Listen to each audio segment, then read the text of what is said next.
নমস্কার, আমি Arabinda Kumar Das, faculty of creative education centre, math department, Malda.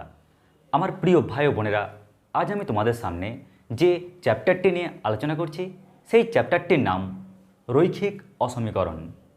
এই চ্যাপ্টারটি তোমাদের জন্য অত্যন্ত গুরুত্বপূর্ণ চ্যাপ্টার, কারণ এই চ্যাপ্টারটির পরিধি শুধুমাত্র যে একাদশ শ্রেণীর সিলেবাসেই আবদ্ধ তা নয়। যখন তোমরা দ্বাদশ শ্রেণীতে উঠবে সেই সময় রৈখিক প্রোগ্রাম বিধি বলে একটি চ্যাপ্টার রয়েছে। সেই চ্যাপ্টারে এই চ্যাপ্টারটির প্রায় 70 থেকে 80% পার্ট আমরা সেখানে ইউজ করব, ব্যবহার করব। আর সেই দিকটাকে লক্ষ্য রেখে আমাদের এই চ্যাপ্টারটির গুরুত্ব বলা যেতে পারে অপরিসীম।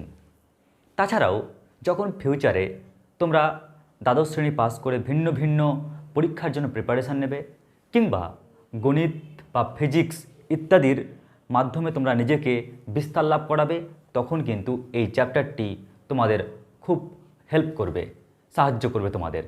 তাই সমস্ত দিক সামনে রেখে আমরা অন্যান্য চ্যাপ্টারে যেমন কনসেপ্ট, টেকনিক, ট্রিক্স এবং অঙ্কের পদ্ধতিগত টেকনিক নিয়ে আমরা চ্যাপ্টারগুলোকে শেষ করেছিলাম, ঠিক একই রকমভাবেই আমরা এই চ্যাপ্টারটিকেও শিখব। পাশাপাশি বলে রাখি, আমরা এই চ্যাপ্টারের কনসেপ্ট, টেকনিক এবং অঙ্কের পদ্ধতিগত লুক অবশ্যই তোমাদের সামনে পরিবেশন করব, কিন্তু এর জন্য প্রয়োজন আমাদের কিছু কনসেপ্টের স্টেপ। ওই জন্য আমরা কনসেপ্টের স্টেপ ভাগ করেই তোমাদের এই চ্যাপ্টারটি তোমাদের সামনে আলোচনা করছি। তো প্রথমেই বলি, চ্যাপ্টারটির নাম রৈখিক অসমীকরণ। যদি সংক্ষেপে বলি, স্যার এই চ্যাপ্টারটি আমাদের কোন পার্টের অন্তর্গত, তাহলে বলবো তোমাদের এই চ্যাপ্টারটি যে অংশের অন্তর্গত তা হচ্ছে বীজগণিত। বীজগণিত এই পার্টের কিন্তু অন্তর্গত। এবার মানলাম যে এটি ত্রিকোণমিতির অন্তর্গত নয়, এই চ্যাপ্টারটি বীজগণিতের মধ্যে রয়েছে, তাই তোমরা এটা শিওর হয়ে গেলে যে বীজগাণিতিক রাশিমালাই এই চ্যাপ্টারের বিষয়বস্তু। এবারে যদি বলি যে এই যে চ্যাপ্টারটা কত কষ্ট করে তোমরা টাইম ইনভেস্ট করে শিখবে, এটা কোথায় কাজে লাগবে, তো প্রথমে বলি এই চ্যাপ্টারটি তোমাদের বর্তমানে একাদশ শ্রেণীর পাঠ্যে রয়েছে, তাই একাদশ শ্রেণীর জন্য অত্যন্ত পরিপূরক। তাছাড়াও যখন তুমি দ্বাদশ শ্রেণীতে উঠবে তখন একটা সিঁড়ি হয়ে কাজ করবে। যেমন ধরো তুমি একটি বাড়ি বানিয়েছো, যদি বাড়িতে ছাদে ওঠার জন্য কোনো সিঁড়ি না বানাও তাহলে ছাদে ওঠা অত্যন্ত দুষ্কর হয়ে পড়ে, তাই না? অনেক রিস্ক হয়ে পড়ে যদি তুমি অন্যভাবে উঠতে যাও, তাই সিঁড়ি অত্যন্ত প্রয়োজন। ঠিক একই রকম আমরা বলতে পারি এই চ্যাপ্টারটা হচ্ছে 11 থেকে 12 একটি চ্যাপ্টার সলভ করার একটা সিঁড়ি, যার মাধ্যমে আমরা খুব সহজে একটি চ্যাপ্টার, যে চ্যাপ্টারে দ্বাদশ শ্রেণীতে 5 নাম্বার রয়েছে, চ্যাপ্টারটির নাম রৈখিক প্রোগ্রাম বিধি। রৈখিক প্রোগ্রাম বিধি এই চ্যাপ্টারটিতে, এই চ্যাপ্টারের ম্যাক্সিমাম অংশ কিন্তু কাজে লাগবে। আর এই কারণেই উচ্চ মাধ্যমিকের কথা মাথায় রেখে এই টপিকটাকে শেখা আমাদের জন্য অত্যন্ত প্রয়োজনীয়। স্যার শুধুমাত্র কি এই চ্যাপ্টারের জন্য শিখব? না, তাছাড়াও আর একটি টপিক রয়েছে, সেই টপিকটির নাম হচ্ছে অ্যাপ্লাইড ক্যালকুলাস। অর্থাৎ যখন তুমি দ্বাদশ শ্রেণীতে উঠবে তখন অ্যাপ্লাইড ক্যালকুলাসে দেখবে একটা চ্যাপ্টার পাবে, সেই চ্যাপ্টারটির নাম হচ্ছে বর্ধিষ্ণু ও ক্ষয়িষ্ণু। বর্ধিষ্ণু ও ক্ষয়িষ্ণু।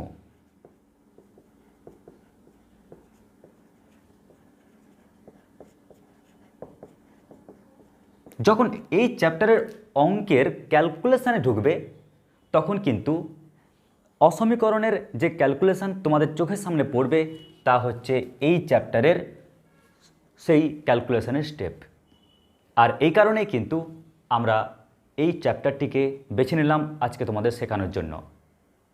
এবার তোমরা বলবে স্যার বর্তমানে এখন আমাদের 11-এর পাঠ্য, তাই আমাদের 11-এর মার্ক ডিস্ট্রিবিউশনে এই চ্যাপ্টার থেকে কীরকম মার্ক থাকে বা কেমন ধরনের অঙ্ক পড়ে। তো প্রথমেই বলি, এখানে আমরা এটা বলতে পারি 2 মার্ক, 4 মার্ক এবং 5 মার্ক। তো দেখা গেছে পুরনো কোশ্চেন সেট এবং ভিন্ন ভিন্ন পেপার থেকে যে এখান থেকে একটি 5 মার্কের প্রশ্ন ফেলার চেষ্টা করে যারা প্রশ্নকর্তারা, আর এখান থেকে 2 মার্ক কিংবা 4 মার্কেরও প্রশ্ন পড়ে, তবে সবচেয়ে বেশি দেখা যায় 2 মার্ক এবং 5 মার্কের জন্য। তাই আমাদের বড় একটা পার্ট এখান থেকে কমন পাচ্ছি বা পরীক্ষায় আসছে, তার জন্য কিন্তু এই চ্যাপ্টারটা আমাদেরকে ভালোভাবে শিখতে হবে। তাহলে আমরা দেখলাম যে তোমাদের যে কোশ্চেন স্ট্রাকচার রয়েছে, এমসিকিউ, 2 মার্কের প্রশ্ন, 4 মার্কের প্রশ্ন আর 5 মার্কের প্রশ্ন। তো 5 মার্কের প্রশ্নের জন্য কিন্তু এই চ্যাপ্টারটার গুরুত্ব অপরিসীম। অন্যান্য পার্টের জন্যও, কিন্তু 5 নাম্বারের জন্য অত্যন্ত গুরুত্বপূর্ণ, কারণ 5 মার্কে অ্যালজেব্রার অঙ্কগুলো সবটাই বড় বড় থাকে, কিন্তু এই চ্যাপ্টার থেকে অঙ্কের যে লুক, অঙ্কের ক্যালকুলেশন করার যে ধরন, তা অন্যান্য অঙ্কের তুলনায় একটু সহজ সরল পাবে, যা তোমাদের পক্ষে খুব সুবিধাজনক।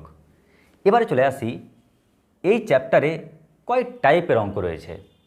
দেখো, যখনই তুমি কোনো চ্যাপ্টার করবে, নিশ্চয়ই ওই চ্যাপ্টারের মধ্যে এমন তো নয় লাখ লাখ ধরনের অঙ্ক রয়েছে, নিশ্চয়ই একটা চ্যাপ্টারের মধ্যে ম্যাক্সিমাম 10 থেকে 12টা টাইপ রয়েছে, যার ফলে তুমি বলতে পারবে স্যার আমি 10টা প্রবলেম শিখতে গেলে এই চ্যাপ্টারের মোটামুটি সব অঙ্ক করতে পারবো।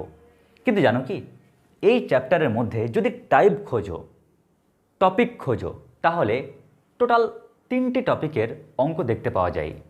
কি বললাম? টোটাল এই চ্যাপ্টারে টপিক সংখ্যা 3টি, মানে 3টি টপিক তোমার সামনে উপস্থাপন করলে তুমি সহজেই এই চ্যাপ্টারটিকে শিখতে পারবে, জানতে পারবে। এবার এই টপিকের মধ্যে যদি বলি স্যার কী কী টপিকগুলো আছে, যদি একটু উল্লেখ করেন তাহলে খুব ভালো হয়।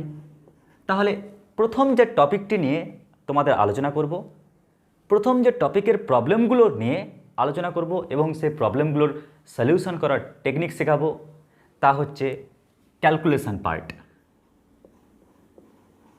ক্যালকুলেশন পার্ট মানে এখানে আমরা জাস্ট খালি সলভ করা শিখব, সমাধান শিখব। অর্থাৎ একটি রৈখিক অসমীকরণ থেকে এক্সের মান মানে চলরাশির মান কি করে বের করবে, সেই সমাধান করার টেকনিক আমরা শিখব। নাম্বার 2, এর আরেকটি টপিক রয়েছে, তোমাকে ভাষাগত কিছু তথ্য দেবে, সেই তথ্য পড়ে কেমন করে তুমি তা ইনইকুয়েশন অসমীকরণে বানাবে। তাহলে কি বললাম? ভাষাকে তথ্য হিসাবে নিয়ে তাকে কি করে তুমি অসমীকরণে কনভার্ট করবে।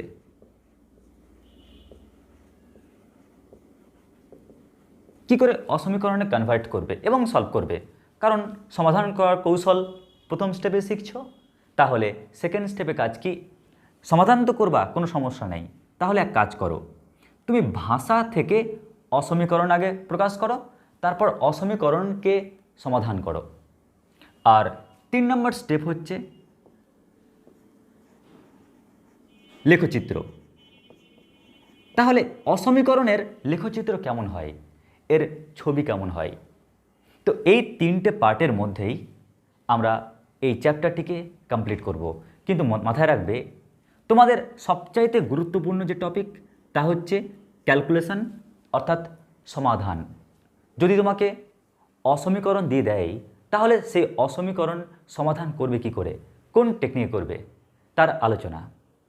আশা করছি তোমরা এই চ্যাপ্টারের এই মূল রহস্যগুলো বুঝতে পারলে, যে এই টপিকটি কোন পার্টের অন্তর্গত, এই টপিকটি কেন শিখব, দ্বাদশ শ্রেণীতে কোথায় আমাকে হেল্প করবে, এই টপিক কত নাম্বারের জন্য বেশি ইম্পর্ট্যান্ট, আর এই টপিকে বা এই চ্যাপ্টারে টোটাল টপিক কতগুলো রয়েছে, আর প্রত্যেকটি টপিকের জন্য প্রশ্নের যে লুক কেমন হবে। প্রথমটির লুক কি দেখলাম, তোমাকে অসমীকরণ দেবে, তাকে সমাধান করতে হবে। দ্বিতীয়, তোমাকে ভাষা দেবে, সেই তথ্যগুলোকে পড়ে তোমাকে অসমীকরণ পরিণত করতে হবে, তারপর তুমি সমাধান করো। আর 3 নম্বর কি? লেখচিত্র অঙ্কন। তোমাকে কয়েকটি অসমীকরণ দিয়ে দেবে, তোমাকে সেটা দেখে লেখচিত্রে স্থাপন করতে হবে। তো এই 3 টাইপের প্রবলেম করতে পারলেই এই চ্যাপ্টার কমপ্লিট হয়ে যাবে। আশা করছি বুঝতে পেরেছো। তাহলে আমাদের এখন প্রথম টপিক কনসেপ্ট, অর্থাৎ এই টপিক 1 করব, ঠিকই মানছি করব, কিন্তু এই ফার্স্ট টাইপটা করতে গিয়ে প্রথমে আমাদের কিছু তথ্য জানতে হবে বেসিক ইনফরমেশান হিসাবে। তাই চলো শুরু করি এবার আমাদের প্রথম টপিকের কিছু। এবার দেখো নেক্সট টপিকে তোমাদের গুরুত্বপূর্ণ কিছু কনসেপ্ট দেব, কিছু তথ্য তোমাদের জানাবো। তার মধ্যে প্রথম যে তথ্যটি তা হচ্ছে গুরুত্বপূর্ণ চিহ্ন। এই চ্যাপ্টারে কি কি চিহ্ন আছে যা তোমাদেরকে জ্বালাবে, তোমাদেরকে বিরক্ত করবে?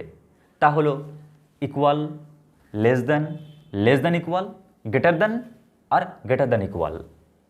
এই 1 2 3 4 5 এই 5টি চিহ্ন তোমাদের খুব জ্বালাবে। এই 5টি চিহ্নের মধ্যে একটু লক্ষ্য করো, প্রথম যে চিহ্নটি দেখতে পাচ্ছ, সেই চিহ্নটি আমরা ব্যবহার করি কোথায়? সেই চিহ্নটি আমরা ব্যবহার করি সমীকরণ বা সমতায়। কি বললাম? সমতা এবং সমীকরণে। স্যার সমতা আর সমীকরণ কি আলাদা? হ্যাঁ, একটু আলাদা, সমতা এবং সমীকরণে। আর এই যে বাকি চিহ্নগুলো দেখতে পাচ্ছ, এই বাকি চিহ্নগুলো আমরা ব্যবহার করি অসমতা এবং অসমীকরণে। তাহলে এই চিহ্ন ব্যবহার করি অসমতা এবং অসমীকরণে।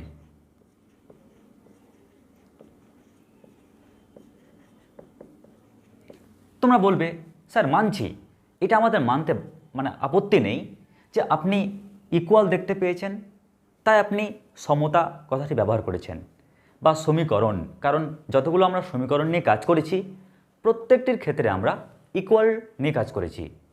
কিন্তু আপনি নাকি বলছেন সমতা আর সমীকরণ একটু পার্থক্য রয়েছে।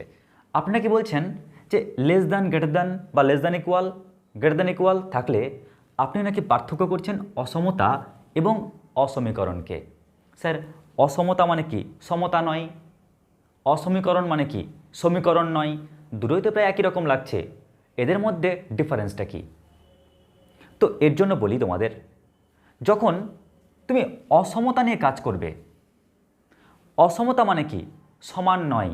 তুমি বুঝতে পারছো হ্যাঁ এই পার্টটা সমান নয়, যখন তুমি নিজে ফিল করতে পারছো, দেখতে পাচ্ছ প্রকাশ্যে, যেমন ধরো 2 লেস দ্যান 5, এটা হলো অসমতা।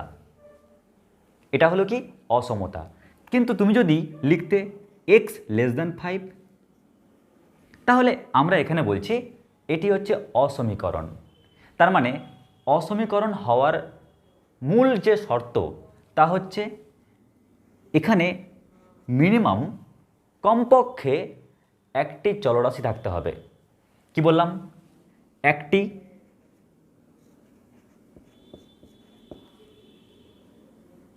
তাহলে শর্ত হলো কমপক্ষে একটি অজ্ঞাত চলরাশি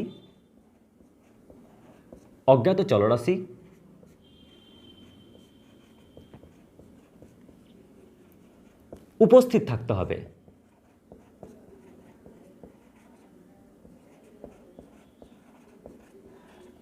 যদি কমপক্ষে একটি চলরাশি উপস্থিত থাকে, একটি চলরাশি, মিনিমাম একটি, ম্যাক্সিমামও হতে পারে এক্স ওয়াই জেড, কিন্তু মিনিমাম একটা চলরাশি উপস্থিত থাকতেই হবে।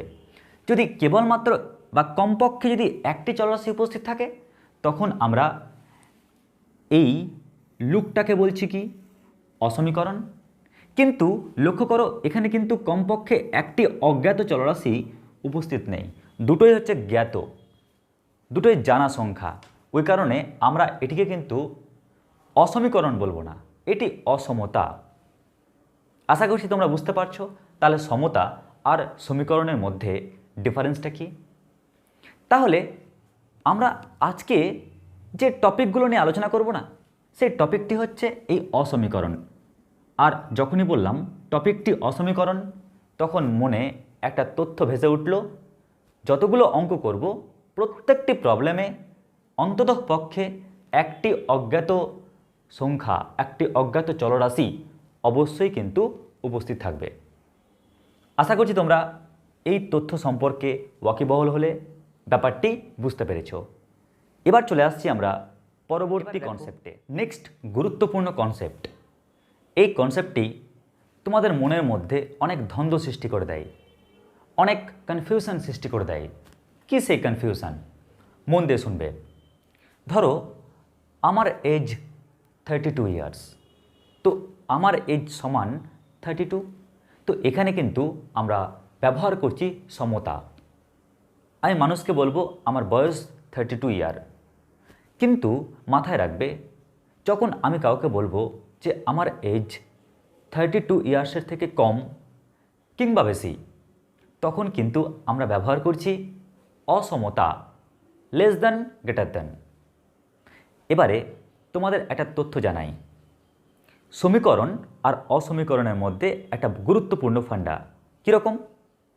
যদি বলা হয় যে বাবু, তখন তোমাদের মাথায় আসবে স্যার এটি সমীকরণ না হলে নিশ্চয়ই অসমীকরণ হবে, কারণ ইকুয়াল হোল্ড করছে। অসমীকরণে কি গ্রেটার দ্যান এবং লেস দ্যান হোল্ড করে, তাই না? তো যদি কোনো কিছু সমীকরণ না হয় তাহলে তোমরা সচরাচর বলছো স্যার ইকুয়েশন না হলে, সমীকরণ না হলে তা অসমীকরণ। কিন্তু এই তথ্যটি যে পুরোপুরি ঠিক তা নয়। তোমার মনে হতে পারে, ফিল করতে পারো, হ্যাঁ ঠিকই তো, সমীকরণ না হলে তো অসমীকরণ, কিন্তু এটা পুরোপুরি ঠিক নয়।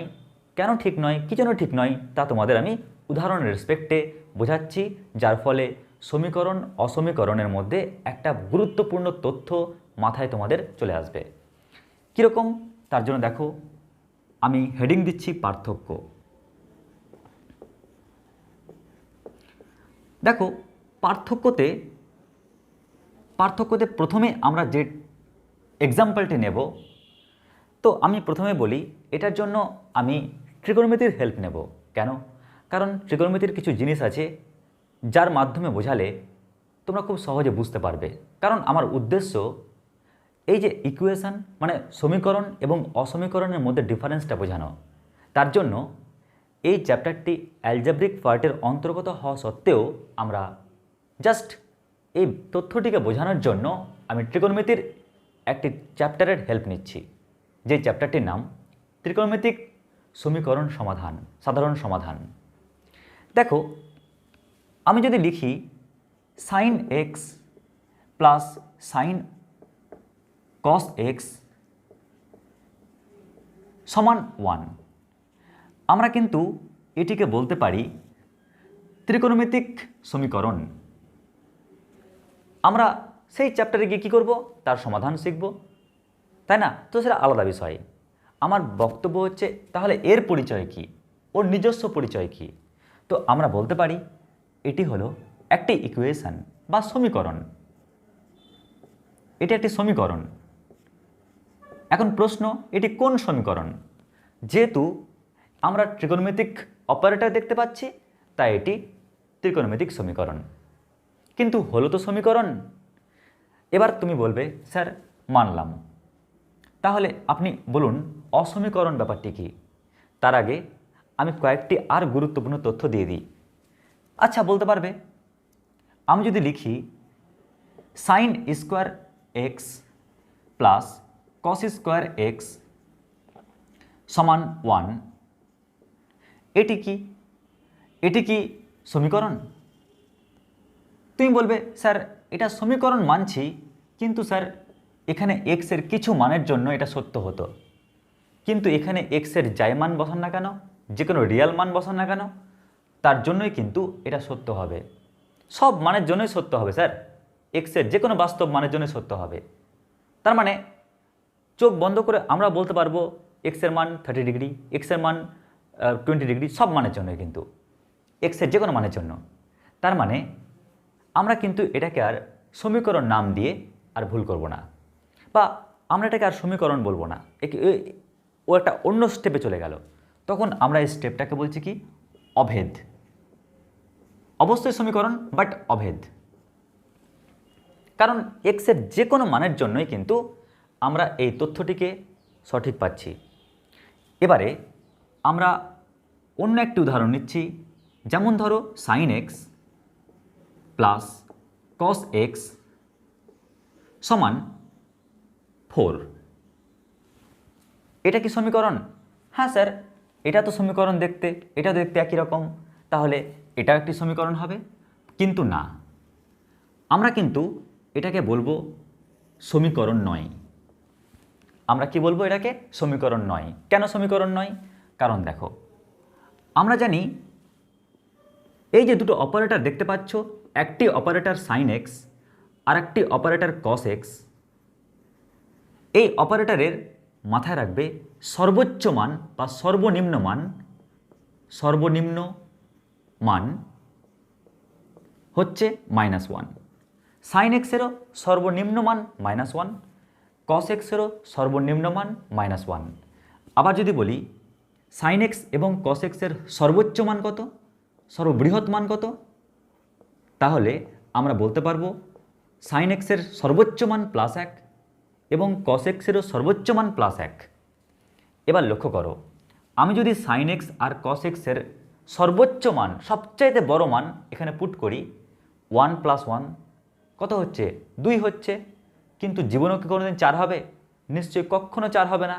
তাই আমরা এই যে রাশিমালাটা লিখলাম, এটাকে বলবো কি? এটা সমীকরণ নয়। সমীকরণ নয়। তা বলে কিন্তু এটা অসমীকরণও না।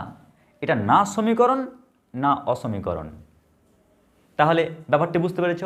এটা অবাস্তব একটা জিনিস। কারণ এর সবচাইতে বড় মান যোগ করো, 1 + 1 2।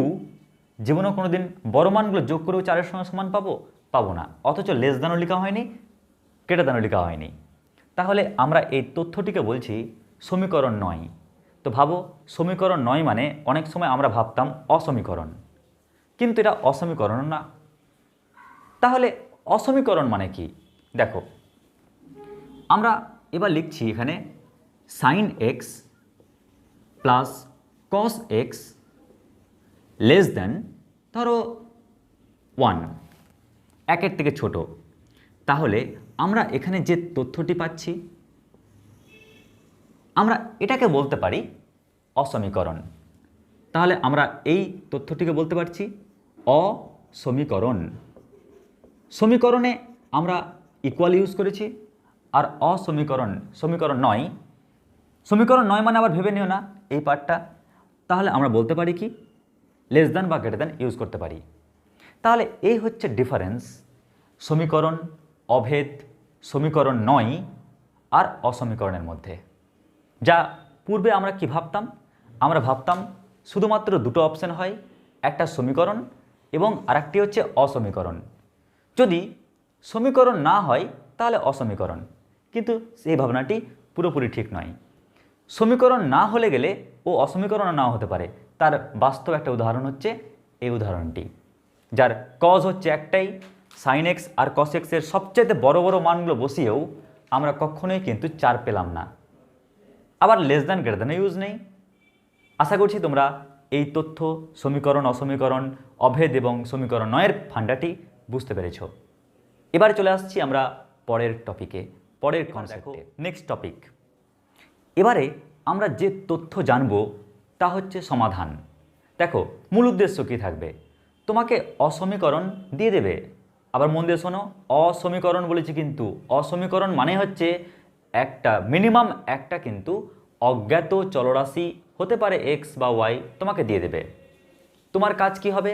তাকে সমাধান করা। এটাই হচ্ছে আমাদের টাইপ 1-এর প্রবলেম। কি বললাম? মন দিয়ে শোনো আবার। এই টপিক 1-এ যে বিষয়বস্তু আছে তা তোমাকে অসমীকরণ দিয়ে দেবে আর বলবে সমাধান করো। তাই তোমাকে সমাধান সম্পর্কে দু একটা কথা বলা খুব প্রয়োজন, তবে তোমাদের এখান থেকে একটা বেসিক নলেজ, বেসিক জ্ঞান ক্রিয়েট হবে, যার ফলে তোমাদের এই চ্যাপ্টারটি করতে অনেক সুবিধা হবে। তাহলে আমি হেডিং দিলাম সমাধান। যখনই সমাধান বললাম তখন তোমরা বলবে স্যার আপনি আমাকে দুটো তথ্য দিন। কি কি তথ্য? আমরা কি জেনেছি আর আমরা কি জানব, কি শিখেছি আমরা এতদিন আর কি শিখব। নাম্বার 2, যা শিখব, যা শিখে নিয়েছি তার জন্য আমাদের কিন্তু অভিজ্ঞতা আছে অলরেডি, সেই অভিজ্ঞতাকে আমরা কাজে লাগাতে পারবো, কিন্তু যা শিখে নিই তার জন্য কি কি অভিজ্ঞতা কাজে লাগবে। আপনি তো অঙ্ক করেছেন প্রচুর, তো আপনার অভিজ্ঞতা থেকে কিছু অভিজ্ঞতা আমাকে ধার দিন, যাতে আমি যা শিখব সেখানে অ্যাপ্লাই করতে পারি। তো এই দুটো তথ্য এখন তোমাদের দেব। তো প্রথমে বলি, তুমি কি শিখেছ? তুমি শিখেছ সমীকরণ সমাধান। কি বললাম? সমীকরণ সমাধান। সমীকরণ সমাধান। আর এখন তুমি কি শিখবে? এখন তুমি শিখবে অসমীকরণ সমাধান। অসমীকরণ সমাধান। উদ্দেশ্য সমাধান শিখছো তুমি, শুধু পার্থক্য তুমি পূর্বে শিখেছিলে সমীকরণকে কী করে সমাধান করতে হয়, আর আজকে নতুন তথ্যে শিখছো অসমীকরণ সমাধান করবে কি করে। সমাধান মানে হচ্ছে অজ্ঞাত চলরাশির মান, যেমন এক্সের মান কেমন করে ক্যালকুলেট করবে। লক্ষ্য করো, যখন তুমি সমীকরণ সমাধান শিখছো বা করেছিলে, যেমন ধরো x-3 = 0। আমি একটা সিম্পল নিচ্ছি, কারণ আমাদের এখন এই পার্টটা শেখার তত্ত্বাবধানে নেই, আমাদের টার্গেট এটাকে শেখা। তো প্রথমে বলি, যখন x-3 = 0 সমাধান করতে, আর এখানে লিখি x-3 < 0 বা > 0 বা <= 0 বা > 0। তো যখন আমরা এটি সমাধান করি তখন বা লিখি আর লিখি x = 3। দেখো আমরা একটি নির্দিষ্ট x এর মান পেলাম, তাই না? তার মানে আমরা যে রেজাল্ট পেলাম সে রেজাল্ট হচ্ছে ফিক্সড ফাইনাইট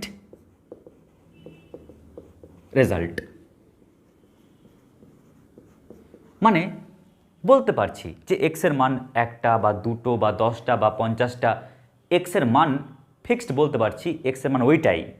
নাম্বার 2, আমরা বলতে পারছি এক্স এর ফাইনাইট সংখ্যক মান আছে, নির্দিষ্ট সংখ্যক মান আছে, কাউন্ট করতে পারছি 5টা 10টা 25টা। তো ইকুয়েশানে এই ফ্যাসিলিটিটা পাচ্ছি, তাই না? কিন্তু যখন তুমি অসমীকরণের সমাধান করবে তখন সমাধান করার সময় দেখো আমরা কি পাচ্ছি, x < 3। তার মানে x এর মান 3-এর থেকে ছোট। এখন তুমি বলো 3-এর থেকে ছোট তো 2ও হতে পারে, 1.5 হতে পারে, 1ও হতে পারে, 0 হতে পারে, নেগেটিভ কোনো সংখ্যা হতে পারে। তার মানে আমরা এখান থেকে বুঝতে পারছি যে x এর মান 3-এর থেকে ছোট। এখানে কিন্তু ফিক্সড কোনো মান পাচ্ছি না, এখানে অসংখ্য মান পাচ্ছি, ফিক্সড মান পাচ্ছি। যেমন ধরো x এর মান 2ও তো 3-এর থেকে ছোট, ফিক্সড মান পাচ্ছি, কিন্তু এখানে আমরা অসংখ্য মান পাচ্ছি। তার মানে এখানে আমরা অসংখ্য মান পাবার একটা অপশন পাচ্ছি।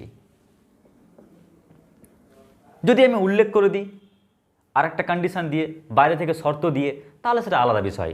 আমি ধরো শর্ত দিয়ে দিলাম যে x এর মান 3-এর থেকে ছোট, 1-এর থেকে বড় পূর্ণ সংখ্যা। শর্ত দিলাম কি, ভাই মানলাম x এর মানটা 3-এর থেকে ছোট, 1-এর থেকে বড় নাও কিন্তু পূর্ণ সংখ্যা নাও। তখন তুমি বলবে স্যার অ্যান্সার 2। তো আমি যদি বাইরে থেকে কোনো শর্ত প্রয়োগ না করি আর যদি এখানে বলি যে x এর মান ক্যালকুলেট করো, তাহলে বাইরে থেকে শর্ত প্রয়োগ না করার জন্য যখন তুমি যা পেলে অ্যান্সারটি, দেখছো x এর মানটা 3-এর থেকে ছোট, মানে অসংখ্য মান পাচ্ছ। তো শর্ত যদি বাইরে থেকে প্রয়োগ না করা হয় তাহলে এই ক্ষেত্রে বলো বা এই ক্ষেত্রে বলো, এই ক্ষেত্রে ফাইনাইট রেজাল্ট পাচ্ছি, নির্দিষ্ট সংখ্যক রেজাল্ট পাচ্ছি, কিন্তু এখানে আমরা অসংখ্য রেজাল্ট পাচ্ছি, এক্সের অসংখ্য মান পাচ্ছি। আর আমরা এটা সহজতর অঙ্ক দিয়েছিলাম, তাই কোনো সমস্যা হলো না। কিন্তু এই সমস্ত অঙ্কগুলো সলভ করার সময় দেখবে তুমি কিছু প্রবলেম ফেস করবে, প্রবলেম সামনে আসবে। তো সেই প্রবলেমগুলো কি হতে পারে তা তোমাদের আমি 3টি রহস্যের মাধ্যমে বলছি। নাম্বার ওয়ান দুর্বলতা, মানে এই যে লেস দ্যান গ্রেটার দ্যান, ওর উইক পয়েন্টটাকে খুঁজতে হবে। ইকুয়াল টুর উইক পয়েন্ট আমরা সেখানে শিখেছিলাম, কিন্তু লেস দ্যান গ্রেটার দ্যান এমন কি থট রয়েছে, লাখ লাখ থট না ভেবে ওর দুর্বলতা কি, ওর উইক পয়েন্ট কি যদি খুঁজে পাও তাহলে এই টপিক সহজ হয়ে যাবে। তাই প্রথম হচ্ছে দুর্বলতা। নাম্বার টু হচ্ছে, দেখো এখানে কিন্তু এক্সের একটা দুটো মান পাচ্ছি না, এক্সের অসংখ্য মান পাচ্ছি, কিন্তু মানগুলো রাখবে কোথায়? নিশ্চয়ই পাত্র দরকার। তোমাকে যদি আমি কোনো খাবার দিই, অসংখ্য খাবার দিলাম, তুমি হাত থেকে নিতে পারবে না, তার জন্য একটা পাত্র দরকার। তাই নেক্সট হচ্ছে পাত্র। আর 3 নম্বর হচ্ছে ভিজুয়ালাইজ করার জন্য, যাতে তুমি দেখতে পাও আচ্ছা এই ব্যাপারটি, তার জন্য প্রয়োজন হচ্ছে চিত্র। তো আমরা এই 3টি তথ্যের মাধ্যমে কিন্তু এই অসমীকরণ সমাধানগুলোকে জানবো, শিখব। কি বললাম? নাম্বার 1 দুর্বলতা কেন বললাম? অঙ্ক করতে গিয়ে যেহেতু অসমতার অঙ্ক, অসমীকরণের অঙ্ক, তাই লেস দ্যান গ্রেটার দ্যানে কিন্তু বারবার চিহ্ন চেঞ্জ হতে পারে। কোথায় সেই চিহ্ন চেঞ্জ হয়, কোথায় হয় না, কোথায় তোমাকে বিপদে ফেলতে পারে, কোথায় ফেলে না, এই জিনিসগুলো জানা খুব জরুরি, যার ফলে অঙ্ক সঠিক ওয়েতে নামবে। তার জন্য জানবো লেস দ্যান গ্রেটার দ্যানের দুর্বলতা কোথায় ও ভয় পায়। নাম্বার 2 জানবো আমরা তো এক্সের একটা দুটো মান পাচ্ছি না, অসংখ্য মান পাচ্ছি, এই মানগুলোকে রাখবো কোথায়? সেট হিসাবেই রাখবো, কিন্তু সেই সেট কেমন হবে দেখতে, তাই পাত্র। আর নাম্বার 3 হচ্ছে সব পেয়ে গেলাম, এক্সের মান সব কিছু, কিন্তু যখন অসংখ্য আমাকে ইনইকুয়েশন দেবে, অসমীকরণ দেবে, সেই ক্ষেত্রে আমরা কিছু কমন এক্সের মান পেতে চাই। তখন ক্যালকুলেশনের মাধ্যমেও বের করা যায়, আবার চিত্রের মাধ্যমে বের করতে গেলে প্রথম শিখতে গিয়ে বা জানতে গিয়ে দেখবে অনেক সুবিধা পাবে। তার জন্য সেই লেখচিত্রটি কী হবে, আমরা এই টোটাল 3টি তথ্যের মাধ্যমেই, মানে চিত্রটি হবে রেখাচিত্র। এই 3টি তথ্যের মাধ্যমেই আমরা সমাধান কৌশলগুলোকে জেনে ফেলব, শিখব। এবার আমরা এই 3টি তথ্য নিয়ে আলোচনা করি। এবারে নেক্সট দেখো অসমীকরণ সমাধান। আমরা অসমীকরণ সমাধানের অঙ্কগুলোকে শেখার জন্য আমাদের 3টি স্টেপ জানতে হবে। নাম্বার 1 দুর্বলতা, নাম্বার 2 পাত্র এবং নাম্বার 3 রেখাচিত্র। একটু আগে বললাম যে কেন আমরা দুর্বলতা বললাম। যখন অঙ্ক সমাধান করতে যাবে, যখন অসমীকরণ সমাধান করতে যাবে, সমীকরণ থাকলে কোনো প্রবলেম ফেস হয় না, বাট অসমীকরণের ক্ষেত্রে ওই যে লেস দ্যান আর গ্রেটার দ্যান, ওই চিহ্ন বারবার তোমাদের জ্বালাবে। তাই আমরা দেখে নিই যে এই অসমীকরণের ক্ষেত্রে কোন তথ্যকে বারবার আমরা মাথায় ফিট করে রাখবো। তার আগে বলো 1 আর 2 এর মধ্যে কে বড় কে ছোট? নিশ্চয়ই তোমরা বলবে যে 1 হচ্ছে ছোট আর 2 হচ্ছে বড়, তাই না? তো মাথায় রাখবে এই যে মুখটা দেখতে পাচ্ছ না, এই মুখটিকে, এই চিহ্নটিকে আমরা কেবলমাত্র 2টো টেকনিক রয়েছে, যে 2 টেকনিকে আমরা চেঞ্জ করতে পারি, মুখটাকে ঘোরাতে পারি। কোন কোন সেই টেকনিক? নাম্বার 1 নেগেটিভ দ্বারা গুণ। তুমি যদি মাইনাস দিয়ে গুণ করে দাও, কোনো নেগেটিভ সংখ্যা দ্বারা গুণ করো, তাহলে দেখবে এই মুখটার পরিবর্তন ঘটবে, এই চিহ্নটা উল্টে যাবে। তাহলে দেখো কি পাচ্ছ, -1 -2। তখন তুমি বলবে স্যার অবশ্যই -1 বড় আর -2 ছোট। কেমন করে? একটু দেখো এদিকে। তুমি যদি একটি রেখাচিত্র নাও তাহলে দেখবে মাঝখানে 0 1 2 -1 -2। আমরা জানি সব কিছু আসে কিন্তু মাইনাস ইনফিনিটিভ থেকে, অর্থাৎ যে কেউ অতীত থেকে আসে আর যায় ফিউচারের দিকে, তাই না? তাহলে দেখো, যদি অতীত থেকে আসে, ধরে নাও কথার কথা, তুমি যদি আত্মা বিশ্বাস করো তাহলে এই বডির এজ তো ফিক্সড, কিন্তু আত্মা অসীম থেকে আসছে আর অসীমে গিয়ে চলে যাবে। তাহলে এখানে কি একটা তথ্য বলা যায় না যে আত্মা অসীম থেকে আসছে, -2 বছর পার করেছে, -1 বছর পার করেছে, 0 বছর পার করেছে, বডি পেয়েছে, তারপর থেকে 1 বছর হয়েছে আর 2 বছর হয়েছে। তো তোমরা বলতে পারবে স্যার 1 ছোট আর 2 বড়। হ্যাঁ, 1 ছোট আর 2 বড়। যদি আমি বলি -1 আর -2 এর মধ্যে কে ছোট বড়, আমরা যদি এই অংশটা বাদ দিই তো দেখে বুঝতে পারছি -2 ছোট আর -1 বড়, 1 বছর পার হয়েছে। তো দেখো, আমরা বলতে পারছি এখানে -2 হচ্ছে ছোট, তাই ওই চিহ্ন, -1 হচ্ছে কি বড়। তাহলে এই যে চিহ্নটি, এই চিহ্নের পরিবর্তন কখন হলো? যদি তুমি নেগেটিভ দ্বারা গুণ করো তো। আর একটি নিয়ম আছে, তা হচ্ছে অনন্যক। Number two অনন্যক। তুমি যদি উভয় পক্ষে অনন্যক করো তাহলে কিন্তু ওই চিহ্নের পরিবর্তন ঘটবে। যেমন ধরো 1 এর অনন্যক কি? 1/1 মানে 1। 2 এর অনন্যক কত? 1/2। তাহলে তোমরাই লক্ষ্য করো কে ছোট কে বড় হলো। তুমি বলবে স্যার এখানে 1টা বড় হয়ে গেল আর হাফ হয়ে গেল ছোট। তো অনন্যক করার ফলে কিন্তু এই মুখটি পরিবর্তন হলো, মুখের পরিবর্তন হলো, দিক পরিবর্তন হলো, চিহ্ন পরিবর্তন হলো। তাই আমরা জাস্ট এটাই মনে রাখবো যখন অসমীকরণের কোনো অঙ্ক করব, যে এই মুখ আর কেউ চেঞ্জ করতে পারবে না, একমাত্র নেগেটিভ এবং অনন্যক ছাড়া। তাই যখন মুখের পরিবর্তনের ব্যাপার আসবে বা ক্যালকুলেশন আসবে, প্রত্যেকটা লাইনে কোশ্চেন করব, বাবু আমি নেগেটিভ দিয়ে গুণ করিনি তো, বাবু আমি কোনো অনন্যক করিনি তো। তুমি কোনো কিছু যোগ করো, কোনো কিছু বিয়োগ করো, গুণ করো, ভাগ করো, কোনো প্রবলেম নেই, কিন্তু নেগেটিভ গুণ করা চলবে না। নাম্বার 2, তুমি অনন্যক করতে পারবে না। যদি করো, প্রয়োজন হতে পারে অঙ্ক সলভ করার ক্ষেত্রে, তখন কিন্তু ওই চিহ্নের পরিবর্তন ঘটবে বা ঘটাতে হবে। আশা করছি তোমরা বুঝতে পারলে এর দুর্বলতা কি। এবারে নেক্সট দেখো পাত্র। এই পাত্র ব্যাপারটি কি?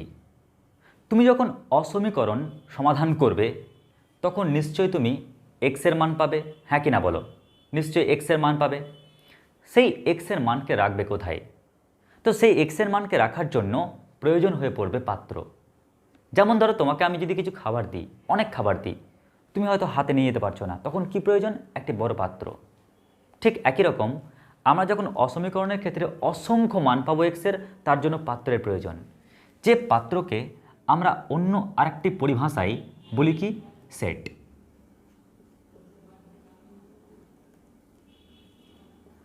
এখন প্রশ্ন হচ্ছে যে মানলাম সেই পাত্রকে অন্য একটি পরিভাষায় আমরা সেট বলছি, কিন্তু তবুও দেখবে আমরা এই চ্যাপ্টারের এই টপিকের ক্ষেত্রে আমরা আরেকটি তথ্য ইউজ করব, তা হচ্ছে ইন্টারভাল।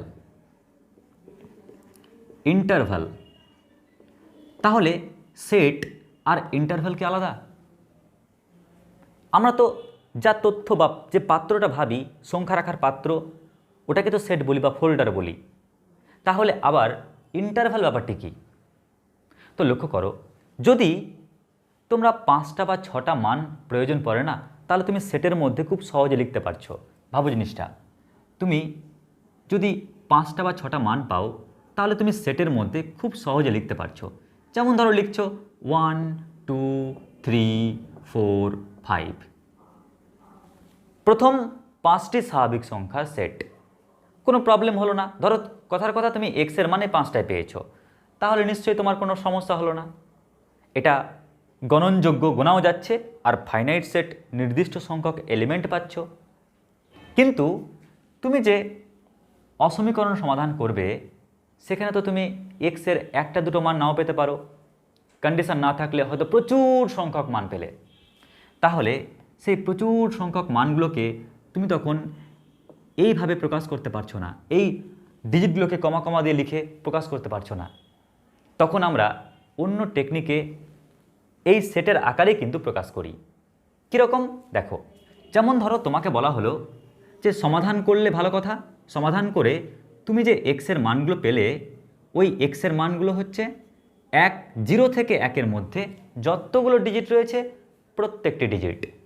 মন দিয়ে শোনো, এক্সের মান 0 থেকে 1-এর মধ্যে যতগুলো ডিজিট রয়েছে প্রত্যেকটি ডিজিট। তাহলে হাফ, 1/3, 1/4, 1/5, 1/6 তুমি কাউন্ট করে শেষ করতে পারবে? নিশ্চয়ই পারবে না।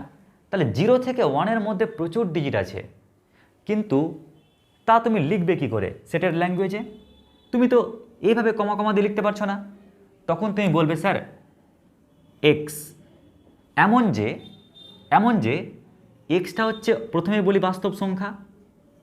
কেন? কারণ বাস্তব লাইনের উপরে আছে তাই, রিয়াল লাইনের উপরে আছে তাই। নাম্বার 2, আপনি বললেন যে এক্সের মান নাকি 0 থেকে 1-এর মধ্যে, তার মানে এক্সের মান 0 থেকে 1-এর মধ্যে। স্যার এই যে আমি প্রকাশ করতে পারলাম। তো লক্ষ্য করো, আমরা যদি এভাবে লিখি না তাহলে অনেক বড় হয়ে যায়। তাই এটাকে কি লেখার অন্য কোনো টেকনিক নেই যাতে আমরা খুব কম স্পেসের মধ্যে লিখতে পারি, ছোট জায়গার মধ্যে লিখতে পারি, শর্টে লিখতে পারি, ছোটোতে প্রকাশ করতে পারি? তার জন্যই আমরা শিখব এটাকেই অন্যভাবে লেখার জন্য ইন্টারভাল। এবার এটাকে অন্যভাবে কি করে প্রকাশ করব সেটা এখন আমাদের হচ্ছে শিক্ষণীয় বিষয়। তাহলে তুমি কিন্তু ইন্টারভাল ইউজ না করে এভাবেও কিন্তু লিখতে পারো, কিন্তু ব্যবহারের ক্ষেত্রে সুবিধার জন্য বা বোঝার সুবিধার জন্য আমরা এটাকেই অন্যভাবে প্রকাশ করব। প্রকাশটাকে অন্যভাবে করব, কিন্তু তথ্যটা একই জানাচ্ছে। তো ইন্টারভালের সেই ব্যাপারটি কি এবার দেখো। এবারে ধরে নাও আমি টোটাল 4টি সেট নিচ্ছি তোমাদের বোঝার সুবিধার জন্য। প্রথম সেটটি কি নিচ্ছি? প্রথম সেট নিচ্ছি এক্স, এমন যে এক্স হলো বাস্তব সংখ্যার সেট। এক্সটা অবশ্যই বাস্তব সংখ্যার সেট, রিয়াল লাইনের সেট। এটা রিয়াল লাইন বাস্তব সংখ্যার সেট। এবং আমি এক্সের যে মানগুলো পেয়েছি হয়তো কোনো একটা অসমীকরণকে সমাধান করে, তা হচ্ছে 0 থেকে 1-এর মধ্যে। তার মানে 0 less than x less than 1। এখন এত বড় সেটকে আমরা আর কি লুকে প্রকাশ করতে পারি, কোন চেহারায় প্রকাশ করতে পারি? তো মনে রাখবে এটাকে আমরা প্রকাশ করতে পারি আর একটা টেকনিকে, আর একটা লুকে। তা হচ্ছে ফার্স্ট ব্র্যাকেট 0,1। এই ফার্স্ট ব্র্যাকেটটাকে আমরা বলি ওপেন। তাহলে আমরা এটাকে বলতে পারি ওপেন ইন্টারভ্যাল। কীরকম ওপেন ইন্টারভ্যাল? মানে 0টা বাদ, 1টা বাদ, কিন্তু 0 আর 1-এর মধ্যে যে ডিজিটগুলো আছে প্রত্যেকেই। আবার বলছি, মন দিয়ে শোনো, 0,1 আর থার্ড ব্র্যাকেট 0,1 এর মধ্যে একটা পার্থক্য বলে দিই, তাহলে ফান্ডাগুলো বুঝতে সুবিধা হবে। ফার্স্ট ব্র্যাকেট মানে হচ্ছে ওই এলিমেন্টটা বাদ, কারণ এখানে 3টা কেস রয়েছে। দেখো, বাউন্ডারিতে রয়েছে 0, ওই বাউন্ডারিতে রয়েছে 1, তাহলে দুজন হচ্ছে সৈনিক, আর মাঝখানে রয়েছে জনগণ। তাহলে আমরা বলতে পারি এই সৈনিক বাদ, শুধু মাঝখানের জনগণটি। আর এখানে কি বলতে পারি, যদি থার্ড ব্র্যাকেট থাকে তাহলে ওই সৈনিকটা আছে, মিডলটি আছে, শুধু 1 নেই। ফার্স্ট ব্র্যাকেট মানে ও বাদ, আর থার্ড ব্র্যাকেট মানে ও আছে, ইনক্লুড হয়ে আছে। ঠিক একই রকমভাবে আমি বলতে পারি যে যখনই দেখো 0 বাদ 1 বাদ, কারণ 0-র থেকে বড়, 1-এর থেকে ছোট, এখানে কিন্তু ইকুয়াল হোল্ড করানো হয়নি, তাই 0 বাদ 1 বাদ, শুধু মাঝখানেরটা, তাই ওপেন ইন্টারভাল 0,1। নাম্বার 2, লক্ষ্য করো আমরা এভাবে লিখতে পারি আরেকটি set x such that x belongs to real number, 0 less than or equal x less than 1। তো লক্ষ্য করো, আমরা যখন এটিকে ইন্টারভালে প্রকাশ করব, এত বড় পার্টকে যখন ছোটোতে প্রকাশ করব, তো তোমরা দেখো তিনটে পার্টের মধ্যে কোন কোন পার্ট রয়েছে। 0 ইয়েস আছে, কারণ ইকুয়াল টু হোল্ড করেছে। 0 আর 1-এর মাঝখানের সংখ্যাটিও রয়েছে, শুধু কে নেই? 1 নেই, কারণ 1-এর সঙ্গে সমান হয়নি।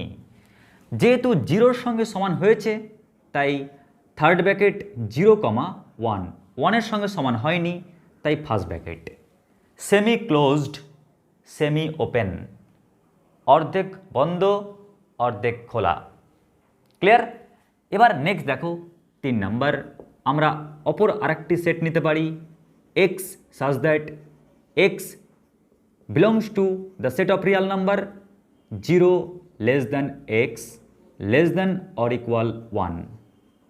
লক্ষ্য করো, আমরা এখানে একে কীভাবে প্রকাশ করছি ইন্টারভ্যালে। তো লক্ষ্য করো, এক্সের মান 0-র সঙ্গে কি সমান? নিশ্চয়ই না। যদি 0-র সঙ্গে সমান না হয়, তাহলে 0টা বাতিল। 0 আর 1-এর মধ্যেকার সংখ্যাগুলোকে নেব, 1কেও নেব, কারণ 1-এর সঙ্গে ইকুয়াল আছে। ওই কারণে যে বাতিল সে ফার্স্ট ব্র্যাকেটে থাকলো, যে বাতিল নয় থার্ড ব্র্যাকেট দিলাম। তো 3টা কেস হলো এখানে, 0 বাতিল, মাঝখানেরটি আছে, 1 আছে। এবার 4 নম্বর কেস কি? 4 নম্বর সেট হচ্ছে x such that x belongs to the set of real number 0 less than or equal x less than or equal 1। তো দেখো এই তথ্যটিকে আমরা কিভাবে প্রকাশ করছি, কিভাবে লিখছি। তো আমরা লিখতে পারি, বাপরে এত বড়? নিশ্চয়ই নয়। সংক্ষেপে লিখব, 3টা কেস, 0ও রয়েছে, মিডলেরটিও রয়েছে, আবার 1ও রয়েছে। তার মানে আমরা লিখতে পারি ক্লোজড ইন্টারভাল 0,1। আমরা এটাকে বলছি ওপেন ইন্টারভাল, একে বলছি ক্লোজড ইন্টারভাল। এগুলো কি? সেমি ওপেন, সেমি ক্লোজড, তাই না? তো এই হলো আমাদের এই যে সেটকে ইন্টারভ্যালের লুকে প্রকাশ। এখন এটাকে ভিজুয়ালাইজ করার জন্য, যাতে তোমাদের সুবিধা হয় ভাবতে দেখতে, তার জন্য চলো আমরা রেখাচিত্রে এর ছবিগুলোকে স্থাপন করি। কীরকম? ধরে নাও এই হচ্ছে একটি রেখাচিত্র, কি রয়েছে? 0,01, তাই না? তো 0,1 তোমরাই লক্ষ্য করো, এখানে নিশ্চয়ই 0 বাতিল, 1 বাতিল, শুধু মাঝখানেটা না। তো ধরে নাও এটা হচ্ছে তার ছবি।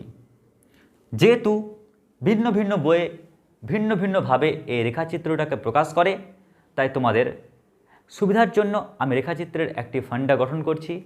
কীরকম? দেখো আমি নিচ থেকে করি, তাহলে বুঝতে হবে, তোমার বুঝতে সুবিধা হবে। 1টা 2টো 3টা আর 4।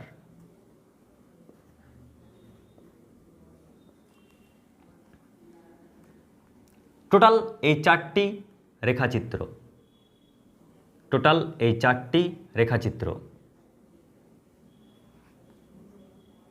দেখো লাস্টেরটি কি রয়েছে?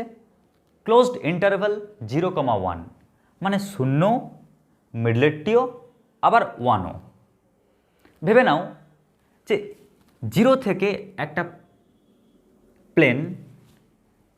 প্লেন উড়তে শুরু করলো, আর উড়ে 1-এ গিয়ে ল্যান্ড করলো, কারণ 0 থেকে ওঠার পারমিশন পেয়েছে আর 1-এ গিয়ে নামার পারমিশন পেয়েছে, তাই 0 মাঝখানেরটিও আবার 1ও। তো এটা হচ্ছে এর চিত্র। আচ্ছা এর চিত্র কি? দেখো 1 থেকে প্লেনটা ছেড়েছে ঠিকই, পারমিশন পেয়েছে ঠিকই, প্লেনটা উঠছে উঠছে উঠছে উঠছে উঠছে উঠছে, কিন্তু 0-র জাস্ট উপরে গিয়ে দাঁড়িয়ে আছে, নামার পারমিশন পায়নি। তো 0-তে নামার পারমিশন পায়নি, ওই কারণে আমরা এইভাবে প্রকাশ করতে পারি, কিংবা তোমাদেরকে দেখানোর জন্য বলতে পারি জাস্ট এই, মানে 0-তে নামতে পারেনি, উপরে গিয়ে প্লেনটা দাঁড়িয়ে আছে চুপচাপ। আচ্ছা তাহলে এর চিত্র কীরকম হতে পারে? দেখো জিরো থেকে প্লেনটা ছেড়েছে, কিন্তু ওয়ানের মাথার উপরে গিয়ে দাঁড়িয়ে আছে, নামতে পারছে না, পারমিশন পায়নি। তাই জিরো থেকে প্লেনটা উঠছে ঠিকই, ছেড়েছে, প্লেনটা উঠছে ঠিকই, কিন্তু ওয়ানে গিয়ে নামতে পারছে না। এটা কেমন করে শো করাবে, কেমন করে বোঝাবে আমাদেরকে? বোঝানোর টেকনিক হচ্ছে ওয়ানের মাথায় গিয়ে এই চিহ্ন, তার মানে ওয়ানে ল্যান্ড করতে পারেনি, ওয়ানটাকে নেয়নি। ঠিক একই রকম আমরা এই চিত্রকে আঁকবো কী করে? ধরো কোথা থেকে উড়ে এসছে আর কোথায় জুড়েছে কেউ জানে না, ভেবে নাও কোনো স্পেসিফিক এলিয়ান আসছে। তো আমরা কি বলতে পারি? আমরা বলতে পারি যে কোথাও হয়তো কোনো মহাকাশ যান এসছে, ও ওয়ান থেকে উড়েনি আর জিরোতেও নামেনি। তো আমরা এভাবেও কিন্তু সূচিত করতে পারি। তো এটাই হচ্ছে দুর্বলতা, পাত্র আর রেখাচিত্র। যখন আমি অঙ্কের রেসপেক্টে আঁকবো তখন দেখবে আরও তোমাদের তথ্যটি ক্লিয়ার হয়ে যাবে। কিছু কিছু ক্ষেত্র আছে, যেমন ধরো আমি যদি বলি এক্সের মান লেস দ্যান 3, স্যার এক্সের মানটা 3-এর থেকে ছোট, মানে এগুলো কয়েকটা জাস্ট তোমাদের জানা তথ্য একটু বলে দিই। যে এক্স যদি, কয়েকটি তথ্য বলে দিই পাশে, সুবিধা হবে তোমাদের। ধরো তোমাকে বলা হলো যে এক্স লেস দ্যান 3, তোমার তো মনে হতে পারে স্যার এক্সটা 3-এর থেকে ছোট, তাহলে কার থেকে বড়? দুনিয়ার মধ্যে সবচেয়ে ছোট জিনিস কি? নিশ্চয়ই মাইনাস ইনফিনিটিভ। তো বলবে স্যার এক্সের মানটা 3-এর থেকে ছোট আর কার থেকে বড় বলেনি। যখন বলেনি তখন এক কাজ করুন, আপনি মাইনাস ইনফিনিটিকে বড় ধরে নিন। ঠিক কিনা বলো? আবার বলছি, মন দিয়ে শোনো। আমাকে তথ্য দিয়েছিল এক্সটা 3-এর থেকে ছোট, 3-এর থেকে ছোট, কার থেকে বড় প্রশ্নে বলা নেই, বা তুমি খুঁজে পাওনি। তখন তুমি কি বলবে? যেহেতু 3-এর থেকে ছোট, তাই সবচেয়ে ছোট সংখ্যাকে মাইনাস ইনফিনিটিভ, তার তুলনায় বড়। তখন আমরা একে লিখতে পারবো কি? লিখতে পারবো এক্স বিলংস টু, এক্স অন্তর্গত, যখন ইন্টারভ্যালে সূচিত করব, ইন্টারভ্যালে, তখন কি বলবো? আচ্ছা মাইনাস ইনফিনিটির সঙ্গে সমান নয়, তার মানে ফার্স্ট ব্র্যাকেট মাইনাস ইনফিনিটিভ, 3-এর সঙ্গেও সমান নয়, তাই 3 ফার্স্ট ব্র্যাকেট। যদি ইকুয়াল হোল্ড করতো তাহলে আমরা থার্ড ব্র্যাকেট দিতাম, ইকুয়াল টু হোল্ড না করলে আমরা ফার্স্ট ব্র্যাকেট দেব। আশা করছি তোমরা এই তথ্য বুঝতে পেরেছো। আবার বলছি, ধরো তোমাকে বলা হলো এক্সটা গ্রেটার দেন 3, এক্সের মান 3-এর থেকে বড়। ও এক্সের মান 3-এর থেকে বড়, তাহলে ছোট কার থেকে? নিশ্চয়ই আমরা যখন দেখতে পাচ্ছি 3-এর থেকে এক্সটা বড়, দেখো এক্স গ্রেটার দেন, যখন 3-এর থেকে এক্স বড়, নিশ্চয়ই ছোট কার থেকে? তো দুনিয়ার মধ্যে সবচেয়ে বড় সংখ্যা কি? প্লাস ইনফিনিটিভ, নিশ্চয়ই তার থেকে ছোট হবে। ওই কারণে আমরা ইনফিনিটিভ ধরে নিলাম। যখন একে আমরা ইন্টারভ্যালে প্রকাশ করব তখন কি বলবো? X belongs to first bracket 3, infinitive, কারণ এর সঙ্গেও সমান নাই আর এর সঙ্গেও সমান নাই, ওর সঙ্গে তো সমান হবেই না, কারণ এটা আবিষ্কারই হয়নি। আবার লক্ষ্য করো, যখন বলবো এক্স হচ্ছে বাস্তব সংখ্যা, এখন তোমরাই বলো, এই যে বাস্তব সংখ্যার লাইন দেখতে পাচ্ছ, এটা কি মাইনাস ইনফিনিটিভ থেকে প্লাস ইনফিনিটিভ না? ও তার মানে এখানে যে এক্সগুলো বাস করছে, ওই প্রত্যেকটা এক্স কার থেকে বড়? মাইনাস ইনফিনিটিভের থেকে বড় আর প্লাস ইনফিনিটিভের থেকে ছোট। তো আমরা যখন এটাকে প্রকাশ করব ইন্টারভ্যালে, তখন কীভাবে লিখব? X belongs to first bracket minus infinitive, plus infinitive, তার মানে এটাই আসলে একটি কি রিয়াল নাম্বারের সেট সূচিত করে। আশা করছি তোমরা এই তথ্যগুলোকে বুঝতে পেরেছো। টোটাল এখানে 3টে তথ্য বললাম।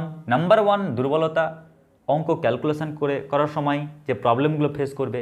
নাম্বার 2 এক্সের মান পাবে ঠিকই, কিন্তু কোন পাত্রে রাখবে। নাম্বার 3 রেখাচিত্রের স্থাপন কি করে করবে। খুবই ইজি, যদি থার্ড ব্র্যাকেট শো করানো থাকে, এরোপ্লেন 0 থেকে উঠতে শুরু করলো, উড়লো আর নামলো কোথায়? 1-এ, ল্যান্ড করার পারমিশন পেয়েছে। ধরে নাও ইন্ডিয়া প্লেনটা উড়িয়েছে ঠিকই, কিন্তু উঠতে উঠতে উঠতে উঠতে উঠতে চায়নার মাথার উপর গিয়ে দাঁড়িয়ে আছে, নামতে পারছে না, পারমিশন পাচ্ছে না, ভাবছে নামতে যাব যদি কিছু হয়ে যায় সমস্যা। আবার কি জিরো থেকে প্লেনটা উঠতে শুরু করেছে, উড়ছে উড়ছে উড়ছে, মানে চায়নার প্লেন আসছে উড়েছে, আকাশপথে গিয়েছে, ইন্ডিয়ার মাথার উপর দাঁড়িয়ে আছে প্রবলেমে। নাম্বার 4 কি, একটা প্লেন কোথা থেকে এসছে, কোথায় গিয়ে কোথায় নামছে তার কোনো অপশান পাচ্ছে না। তার মানে জানি না কোথা থেকে এসছে, আর 1 থেকে গিয়ে 0-র মধ্যে দাঁড়িয়ে আছে। ভাবো এলিয়ান, নামতে ভয় পাচ্ছে, নামলে যদি এলিয়ানকে মাছ ভাজা করে খেয়ে নেয়। যাই হোক, তো এই যে টোটাল 4টি চিত্র, এই 4টি চিত্র এবং এই কনসেপ্ট দিয়েই আমরা এবারের অঙ্কগুলোকে সমাধান করব। এবার চলে আসছি আমরা অঙ্কে।